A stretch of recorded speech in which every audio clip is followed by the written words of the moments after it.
Hello, it's Ernesto. Welcome back to another video.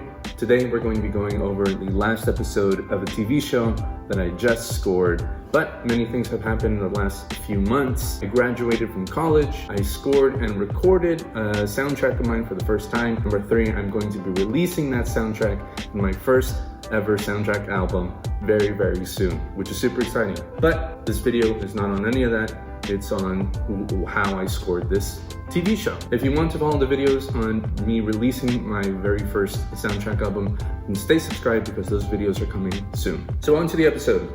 This was the last episode of a series that I started working on back in 2019, which feels like a million years ago. It was my first TV show, and I even shared a video at the time of how I came up with the main titles with free and stock sounds. So I implore you to check that out because I think it was a pretty good video. So I'll be going over a cue and how I put it together. I had a really tight deadline for this one, only about a week and a half to score the whole 15-20 minute episode, including through Thanksgiving break. So there are a few things that helped me out with the speed of things.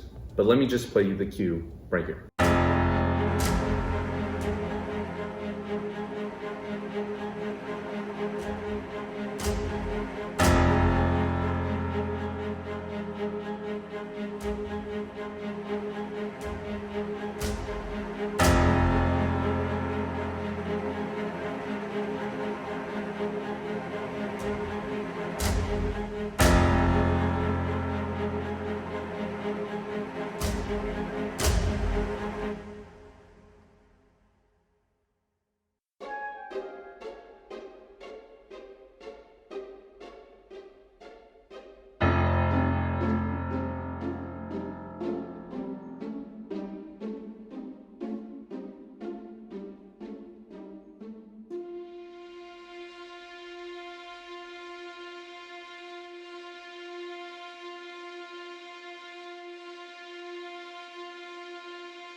Okay, so the first thing that helped me a ton when putting this cue together was my template. I have what I call my ultimate template, which is a Logic session with all of the instruments I could ever want for a project.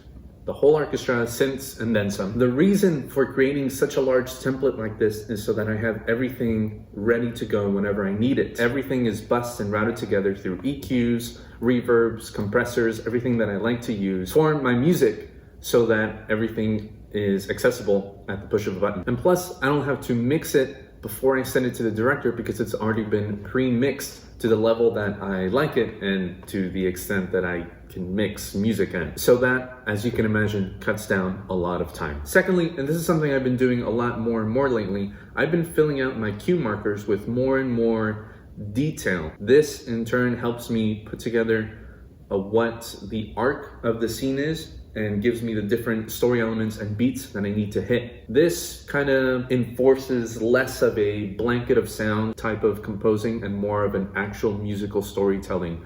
And all these markers really facilitate all of that. This is something I highly recommend that you do whenever you score a scene.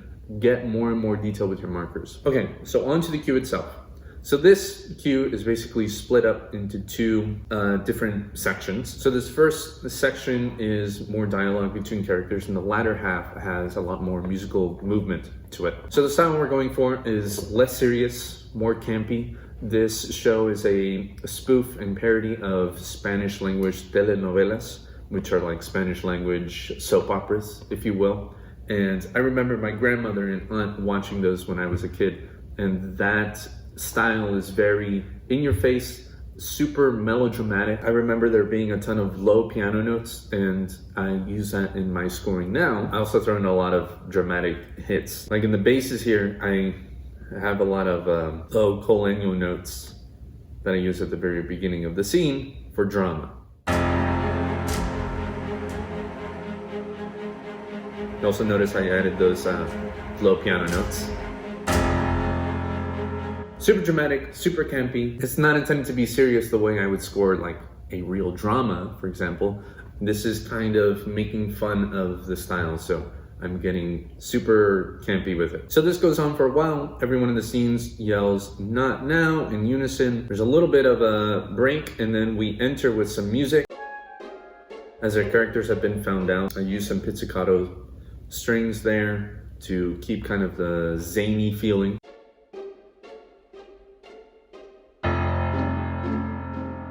We hear a low piano note as we see some villains.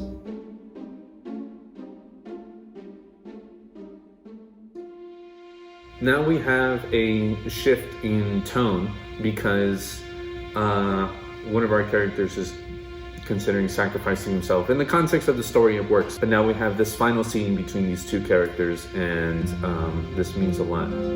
This acoustic guitar that has entered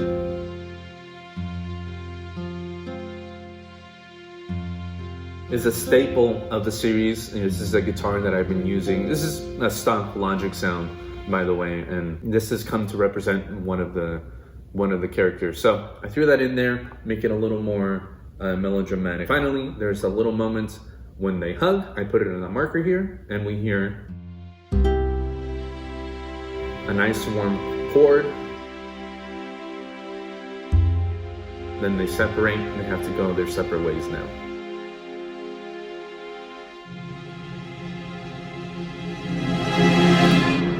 That little build up there was the character who was saying goodbye facing the bad guys for a moment. It cuts away so we don't know what happens, but that's what the ramp up of tension was. Now we come back to the zaniness of pizzicato strings, but the character that is continuing on is looking for a safe place. And so I added a little shaker to make it different from the first time that we heard pizzicato strings. And I think it's just violas that are plucking right here.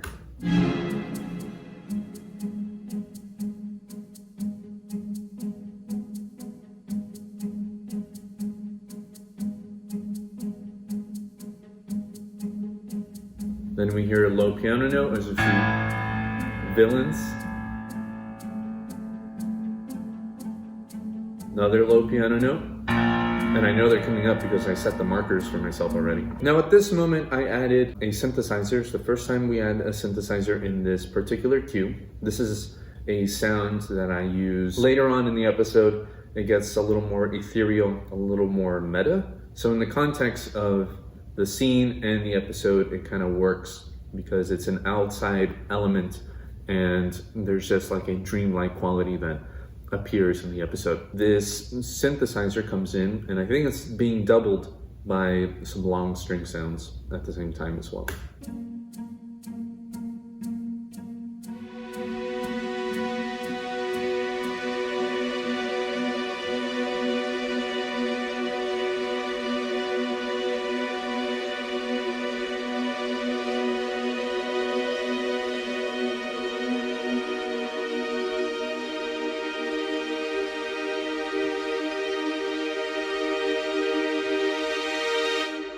And then we had a crescendo as we are pulled away out of the scene, and it ends abruptly. That is a breakdown of this scene. You know, I think we have a little more time. How about I show you another scene that I like as well? So in this scene, there's a pretty long conversation between these two other characters. The harp has been used to represent a particular character, so that is the instrument I chose under this entire scene of dialogue. I'm not going to go through the entire thing. I'll just play a little of the harp for you.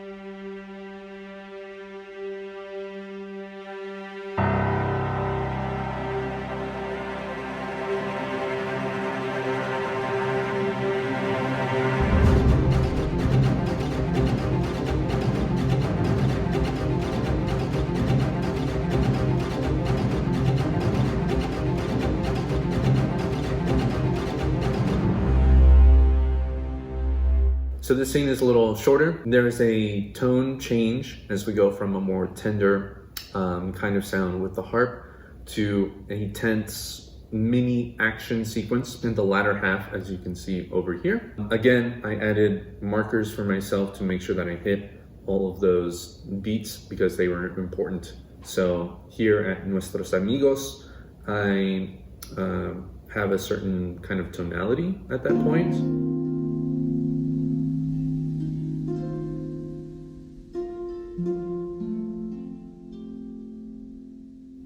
Right here at this marker, a harp note with maybe a viola enters. Piano note as the suit appears. This is one of the villains. Ramp up to this punch. The character punches the suit. A little chase ensues.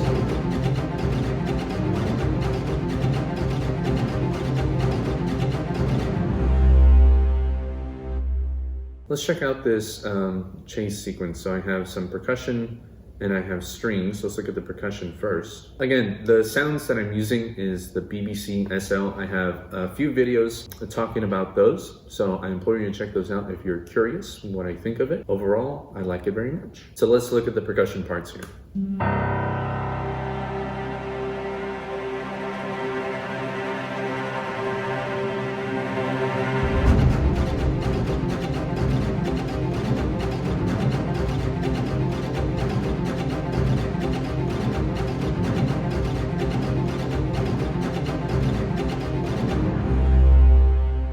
Cool.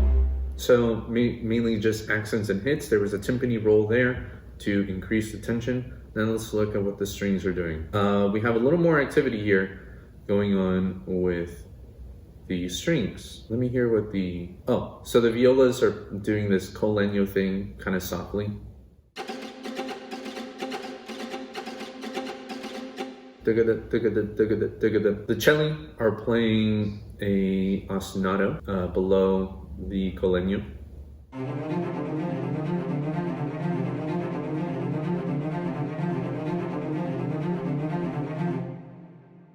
And let's see what the basses are doing. Just playing some short notes. All together, it sounds like.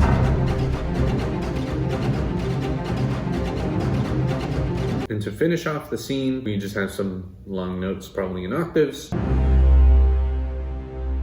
to lead us out into the next scene. So that was a quick look at 2 cues from this TV show. Like I said, this template is a big part of the reason that I was able to work so quickly. Adding markers for myself lets me focus on the storytelling. The template ensures that I'm not wasting time with the technical things. I'm just focusing on the creative side, which is musical storytelling, which is what I'm aiming to go for. I'll be going over a video on the template. I haven't yet because the template keeps evolving, so I want to wait until it's at just the right point that I'm really happy at until I show it off to you guys. So until then, you can follow me on Twitter, Instagram, and TikTok at Ernesto Composer. You can visit my website at ernestocomposer.com. Thanks so very much for watching, and as always, take care.